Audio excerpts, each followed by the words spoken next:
96 வந்ததுன்னு நினைக்கிறேன். ரிலீஸ் 2018ல வந்தது 96.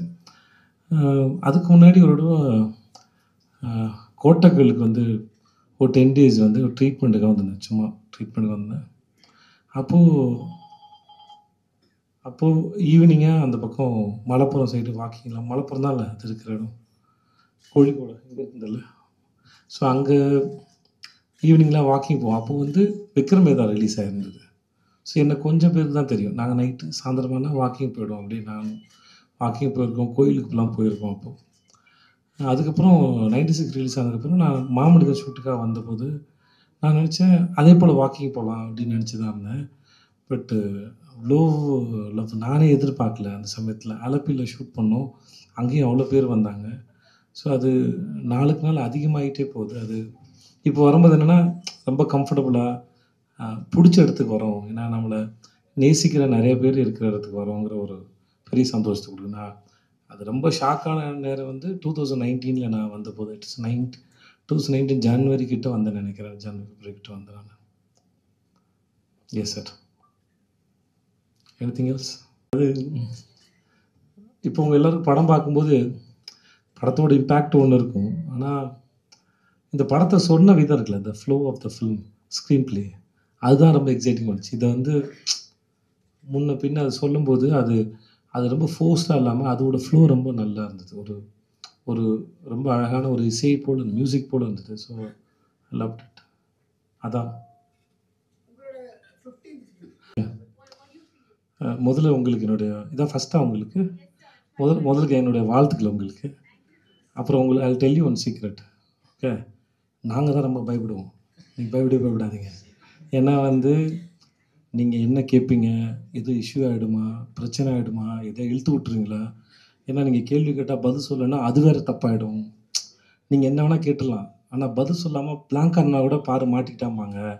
எதையாவது கம்பேர் பண்ணி பழைய வீடியோஸ் எடுப்பாங்க. முன்னாடி மாதிரி இல்லை, இப்போ யூடியூப் வீடியோஸ் இருக்குது. அதனால் நீங்கள் பயப்படாதீங்க. நாங்கள் எல்லாருக்கும் பயம் இருக்கும். படம் ஹிட் ஆனாலும் பயம் இருக்கும். யார் என்ன கேட்பாங்க. ஸோ ப்ரெஸ்ஸு பயப்படாதீங்க. என்ன வேணால் கேளுங்க. தெரிஞ்சால் தெரியும் சொல்கிறோம், இல்லாட்டி சமாளிப்போம். ஓகே, உங்களுக்கு அது அவ்வளோதான். So feel free and cool, ஜாலியாக இருங்க. ரெண்டாவது, என் படத்தை நீங்கள் முதல்ல அப்ரிஷியேட் பண்ணீங்க. Thank you so much. ரசித்ததுக்கு 50 படத்து வாழ்த்து சொன்னீங்க, ரொம்ப நன்றி. 4வது, இந்த வெற்றி எப்படி ஃபீல் பண்ணுங்க நினைக்கிறீங்க? நான் முதல்ல சீரியல் பண்ணிகிட்டு இருந்தேன். சீரியல் பண்ணி முடிச்சுட்டு திடீர்னு ஒருத்தர் வந்து என்னை கூப்பிட்டு ஹீரோன்னு சொல்லிட்டார். நான் ஹீரோ ஆகிற இன்டென்ஷன் எனக்கு கிடையாது. நான் நினச்சேன் என்னோடய ஃபேஸ் ரொம்ப காமனான ஒரு ஃபேஸ். ஸோ அதனால் எனக்கு எதுவும் சான்ஸ் வரனால நம்ம வந்து ஹீரோவுக்கு அண்ணன் அந்த மாதிரி ஆகிடுவோம், சப்போர்ட்டிங் கேரக்டர் ஆகிடுவோம் அப்படின்னு தான் நினச்சிட்டு இருந்தேன். திடீர்னு ஒருத்தர் ஹீரோன்னு சொன்னோடனே அன்றைக்கி நைட்டு எனக்கு தூக்கம் வரல. ஏன்னா நான் ஹீரோவா அப்படின்னு. ஸோ அப்புறம் நான் 4 o'clockலாம் எழுந்திரிச்சு night I slept 12 o'clock படுத்தேன்.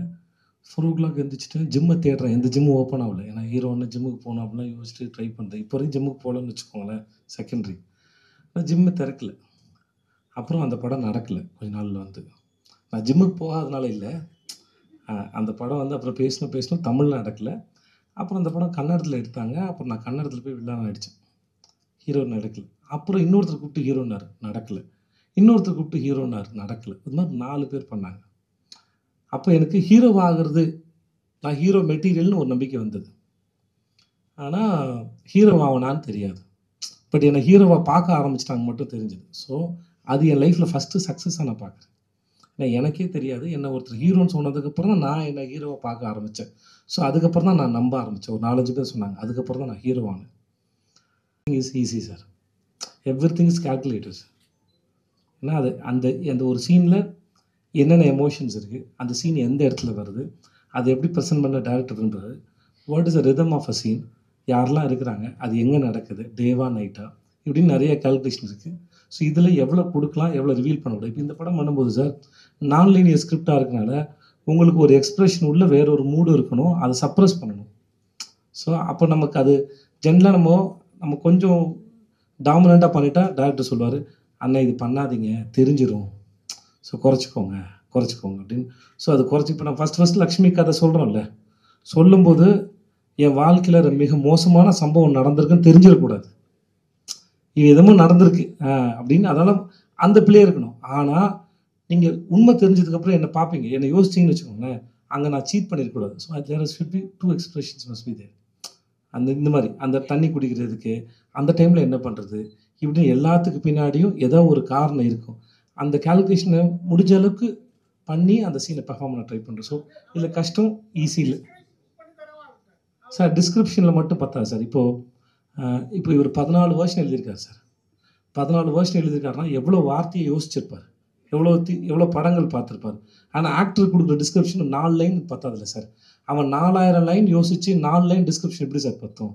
So I have to spend stupid time with my director. வெறும் ஸ்பெண்ட் டைம், அதாவது மோர் தென் அ வேர்ட்ஸ். அந்த பர்சனோட இருக்கிறது இருக்கு இல்லையா, அதில் சில அண்டர்ஸ்டாண்டிங் இருக்கும். Who's he and what is he, அதெல்லாம் ஒரு அண்டர்ஸ்டாண்டிங் இருக்கும். அந்த அண்டர்ஸ்டாண்டிங்காக நான் இவனை பல நாள் ஆஃபீஸ் கூப்பிட்ருக்கேன். என் ஆஃபீஸில் கண்ணன் ஒரு குக் இருக்கார், ரொம்ப அழகாக சமைப்பார். வாடா நேற்றுலா இன்றைக்கி மட்டன் குழம்பு இருக்குது சாப்பிடுவோன்னு சொல்லி கூப்பிட்டு நிறைய உட்காந்து சாப்பிட்டு ஸ்பெண்ட் பண்ணியிருக்கோம். எல்லா சமயம் சீன் பேச முடியாது. இது வந்து ஒரு மெக்கானிக்கல் வேலை இல்லை, வெறும் ஒரு பொருளை செய்கிற அந்த மாதிரி வேலை இல்லைல்ல. ஸோ இது வந்து எமோஷன்ஸு, அது உள்ளே இருக்கிற தாட்டு புரியாது. ஸோ அதுக்கு இந்த பர்சனை புரிஞ்சால் ஷூட் பண்ணும்போது நல்லாயிருக்கும். டேரெக்டாக ஷூட்டுக்கு போனால் அங்கே புரியவே புரியாது, கனெக்ஷனே இருக்காது. ஸோ நான் யாரும் தெரியாது, அவர் யாரும் தெரியாது, அவரோட பர்பஸ் ஆஃப் மேக்கிங் தெரியாது, என்ன மாதிரியான டேஸ்ட் உள்ள ஆளும் தெரியாது. ஸோ நான் வேறு யாரையும் இமேஜின் பண்ணிட்டு வருவேன், இவர் வேறு யாரையும் இமேஜின் பண்ணிட்டு வருவார், நல்லா இருக்கா. ஸோ அது டேரக்டரோட டைம் ஸ்பெண்ட் பண்ணுறதுங்கிறது ரொம்ப நல்லது. அப்படிலாம் நிறையா ட்ரை பண்ணி பார்க்குறதா சார். Yes sir.